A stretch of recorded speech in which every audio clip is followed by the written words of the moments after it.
Late August, Willow Creek, Texas, a town that smelled of mesquite and dry earth, where the wind whispered through the oak trees and the sunset stretched endlessly over golden plains.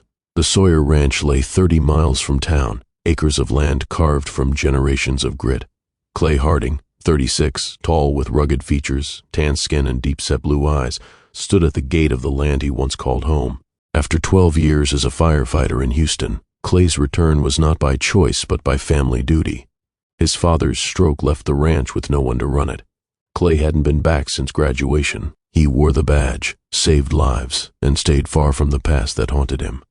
Janelle Morgan, 35, independent and fiercely resilient, was in the paddock at Morgan Training Stables when Clay drove past.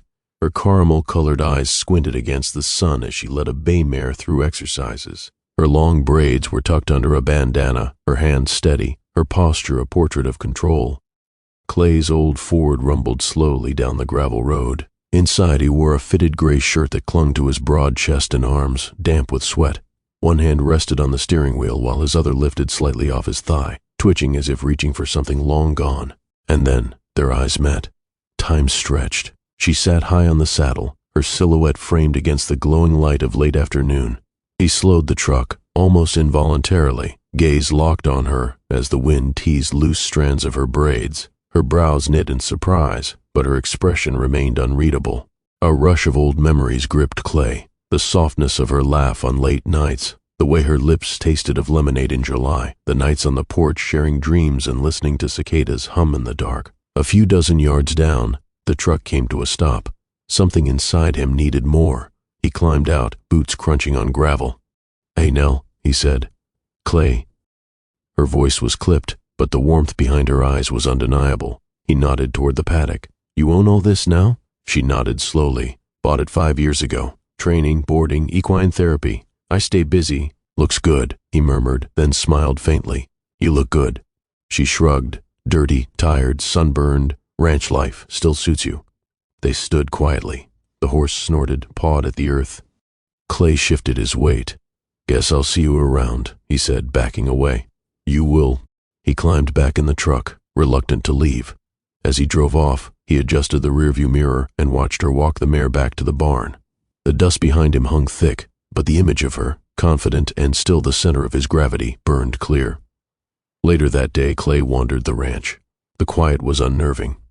His boots scuffed familiar paths, past the barn where he once sat on the porch steps with Janelle, where they shared lemonade in mason jars and laughed about the future. Bad days, good days, it didn't matter. They'd always found each other's arms to fall into. He moved into the guest room. His childhood room, untouched since he left, held too many memories. The picture of them at homecoming, the carved initials in the bedpost, the guitar she once strummed on warm evenings. He couldn't sleep in there. Not yet. That night, he lay on the stiff mattress in the guest room, staring up at the ceiling fan creaking gently overhead, the shadows flickering like ghosts of the past.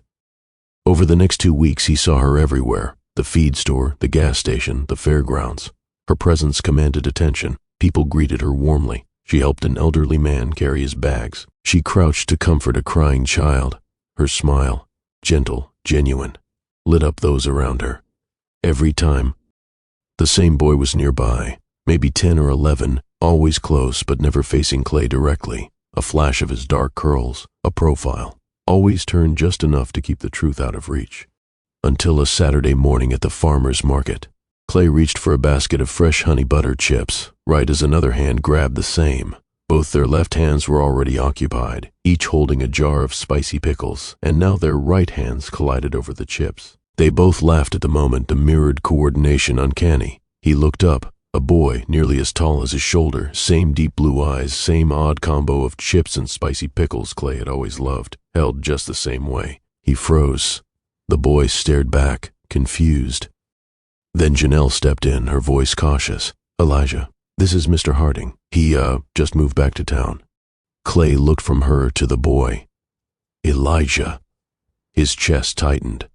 "Hey, bud," he managed. "You've got good taste." The boy grinned, then walked off toward the fruit stand. Clay turned to her, voice low. "By the river. Tonight. We need to talk." The night air was warm, crickets singing beneath the hanging lights strung between the cottonwoods.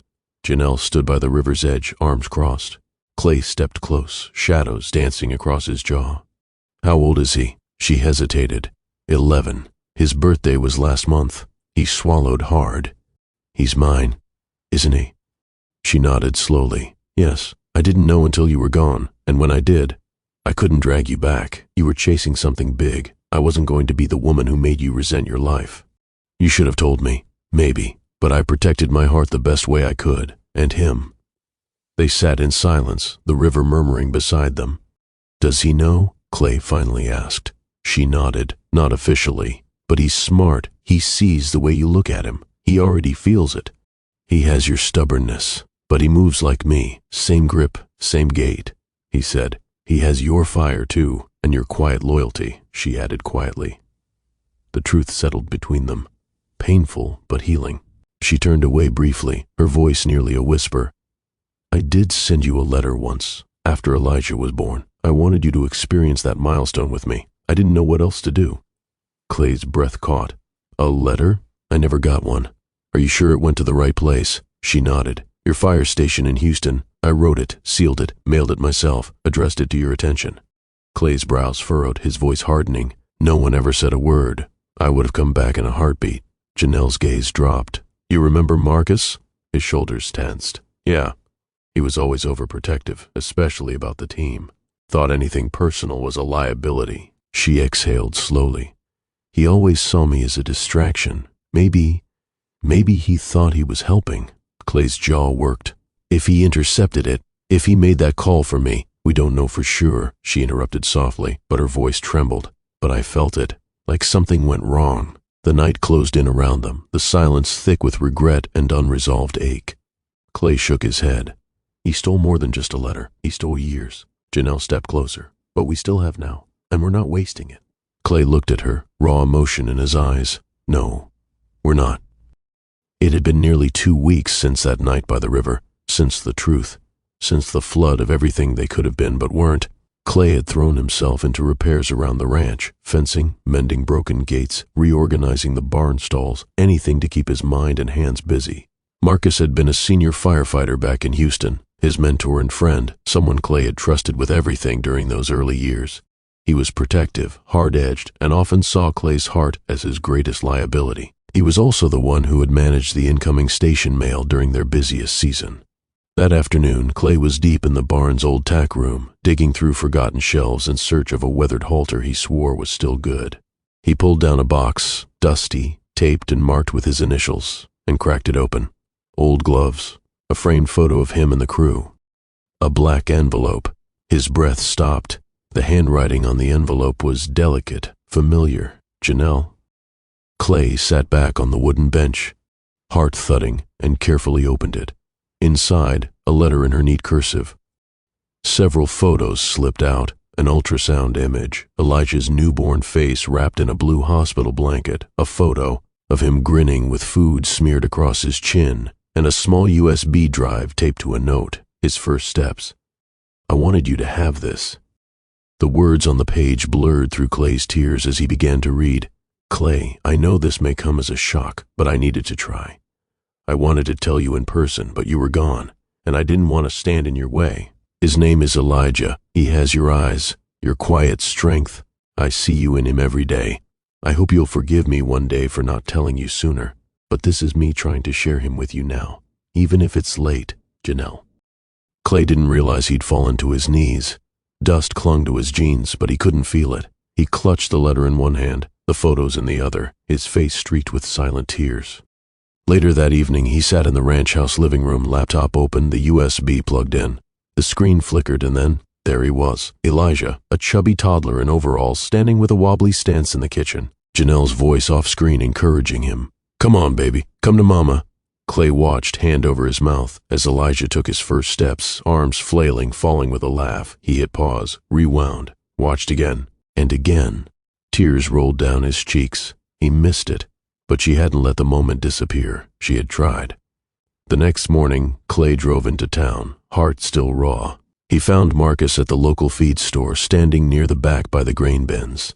Why didn't you give me the letter? Clay asked, voice low but hard. Marcus froze, his posture stiff. I don't know what you're talking about. Clay held up the envelope. You knew. You made the call for me. Why? Marcus's eyes dropped. I thought I was helping. You were on the edge, Clay, barely holding it together after that warehouse collapse. I thought, you didn't need more. You don't get to decide that for me. You took away my choice, my son. Marcus nodded slowly, regret finally showing in his weathered face. I was wrong. I see that now. Clay turned to go, but paused. You didn't just steal time from me. You stole time from him. Marcus didn't reply. He didn't have to. Clay walked away, but with the letter pressed to his chest, the healing had begun.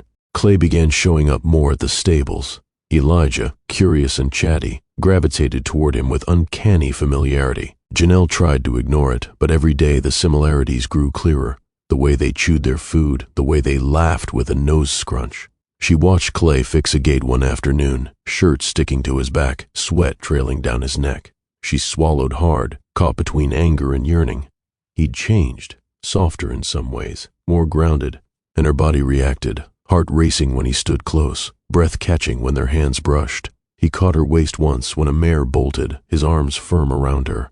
The scent of him, sun, leather, soap, lingered. She couldn't deny it anymore. The man she once loved had returned, but not as a boy chasing dreams, as a man ready to anchor her. Their intimacy returned slowly, brushed hands over tools, accidental touches that lingered longer than they should. One evening they ended up at her house. Clay had stayed over for dinner and offered to make his signature smoky steak over mashed potatoes, something he'd perfected during long nights at the station when cooking was his therapy. The kitchen was warm with the scent of seared meat and rosemary, laughter spilling over from little shared jokes. After dinner, Elijah hugged Clay goodnight and climbed the stairs with a sleepy yawn. Clay stood at the foot of the staircase for a long second, watching the boy disappear. He's too old for bedtime stories, huh? Clay asked softly. Janelle gave a tender smile, one hand holding her elbow. He sleeps better when you're here. Says you make him feel safe. Her voice cracked on the last word. Clay crossed the room, crouched slightly to meet her eyes. That means everything to me. She turned, curling into the corner of the sofa, arms wrapped around herself. I'm sorry you missed so much, I really am. But I'm not sorry I protected myself. Or him, not until now. Clay sat beside her, their knees brushing. His thumb reached out, grazing her cheek in a slow, familiar motion that unlocked memories in both of them. We're here now. That's what matters, he murmured, his voice thick. When she let her head fall on his shoulder, he pulled her close, resting his cheek against the crown of her head. Over the next few weeks, as they moved through routines, stabling horses, cooking together, late-night talks under stars, touches grew more natural, more necessary. He'd rest his hand at the small of her back. She'd let her fingers trace the curve of his palm when they passed a tool. The rhythm of them returned like an old dance they never forgot. One night in the barn, an old song crackled through the radio, something they'd once danced to on the back porch years ago. Remember this? She asked, her eyes lighting up with surprise. He held out his hand. Dance with me. Barefoot on the barn aisle, the scent of hay and leather around them, they swayed. Her head rested gently on his chest, his hand warm and steady at her waist. Fingers splayed as if committing every inch of her to memory. The light above them swung slowly, casting golden circles around their feet. I can't believe I ever went on without this, he whispered against her forehead before placing a kiss there, soft, reverent. She looked up into his eyes, deep blue and darker under the dim barn lights, filled with wonder and ache. By the end of that week, the teasing glances and lingering touches had brewed into a tension thick enough to taste. That evening, golden dusk draped the horse barn in amber light as Janelle finished refilling the feed bins for the night. She dusted off her gloves, pulling them off one finger at a time as she turned to see Clay across the aisle, putting away the last of the saddles. Her gaze lingered, watching the way his muscles rippled beneath his faded blue button-up shirt, the sleeves rolled up to his elbows, forearms flexing with each movement. A heat pooled low in her belly, and her breath caught. Slowly, purposefully, she crossed the barn toward him, boots soft against the hay-scattered floor. You always this good with your hands, Harding? She said, voice low and teasing. Clay turned, caught off guard by the huskiness in her tone. But when he saw the look in her eyes, smoky, hungry, sure, his breath faltered. He barely had time to respond before her fingers brushed his chest, then his collarbone, and her lips pressed against his, gentle at first, then bolder. He groaned softly, hands going to her hips as she deepened the kiss, tugging him closer. But the restraint he'd clung to all week snapped like a frayed rope. He gripped her waist, lifted her in one smooth motion, and she wrapped her legs around him with a gasp of pleasure. Her back hit the wooden stall wall as he pressed her there, one hand groping her backside with a hunger that matched hers. His lips found hers again, this time deeper, wilder, everything they'd held back pouring out in a storm of longing. "God, Nell," he murmured against her skin. "You're all I think about." She cupped his face, breathless. "Then don't stop. Not tonight. Not again." His hands slid along her spine, fingertips brushing the dip of her lower back, while his lips traced the tender curve of her neck, jaw, collarbone. Her fingers threaded through his hair, breathing staggered. She gasped his name, but he paused, forehead resting on hers. "I want all of you, not just tonight, not just this." Her eyes were glassy with emotion. She nodded slowly, cupping his face. "Then come back tomorrow, and the next day, and every day after that." And with a breathless laugh, he whispered, "You're damn right I will." A week later, on one warm afternoon as sunlight slanted across the kitchen table, Janelle and Elijah sat together for their usual snack, apple slices with peanut butter and sweet tea. Elijah chattered about his day, how a stubborn pony named Biscuit refused to move unless bribed with sugar cubes. Janelle smiled, listening, but her heart raced. She reached across the table and rested her hand gently on his. "Elijah, there's something I've been meaning to tell you. Something important." He paused, his intelligent gaze flicking up to her. "It's about Clay, isn't it?" She blinked. "Yes. How did you—" He sat back a little, chewing thoughtfully. I figured something was different. He looks at me like he knows me, and sometimes I feel like I've known him longer than I actually have. It's weird, but kind of cool." Janelle's eyes filled with tears. She gave his hand a soft squeeze. "That's because he does know you, baby. Clay is your father." Elijah stared at her, blinking slowly. His mind worked quickly, processing, questioning, confirming. "So, that's why I look like him? And why we both like spicy pickles and chips? And why he remembered I liked sharks even though I never told him?" She nodded, trying not to sob. "Yes, all of that." A silence stretched, but it wasn't heavy. It was full of awe. Elijah's voice dropped to a whisper. I always hoped it was him, even before I knew why." Janelle leaned over and hugged him tight, her voice cracking. "I love you so much, and I'm sorry it took this long, but I promise, he's here now." Elijah nodded against her, then pulled back with a quiet grin that lit his whole face. "Can I go talk to him? Right now?" "Go," she whispered, wiping at her cheeks. "Go, sweetheart." Clay was by the truck, loading feed sacks. The sun caught in his hair as he hefted one over his shoulder. "Clay!" Elijah's voice rang across the yard, breathless. Clay turned, brow lifting at the urgency. "Hey, buddy, everything okay?" Elijah slowed as he got closer, eyes wide and searching. "So, he bit his lip, shifting on his feet. "Mom told me." Clay's shoulders stiffened slightly. "Told you." Elijah tilted his head, eyes narrowing thoughtfully. "That you're my dad." Clay blinked. His chest rose, then fell. "She told you already? We only just talked about—" He stopped himself, voice cracking faintly. "Wow." There was a beat of silence. Then Clay crouched down, eye level now. "What do you think about that?" Elijah shrugged, his voice softer now. "I think it makes sense. And I'm glad it's you. I have like a million questions. Like, do I get your last name? Did you like science too when you were my age? And can we still go fishing like you said?" Clay's eyes shimmered. He set the sack down, reached out, gently placing both hands on Elijah's shoulders. "You can ask me anything. Always. And yeah, fishing's a must. And no, you don't have my last name, but you can if you'd like. And maybe someday your little sister or brother will too." Elijah's eyes widened. "Wait, what?" "Long story. We'll get there." Clay laughed, voice hoarse with emotion. Elijah's face softened. "So, can I call you Dad?"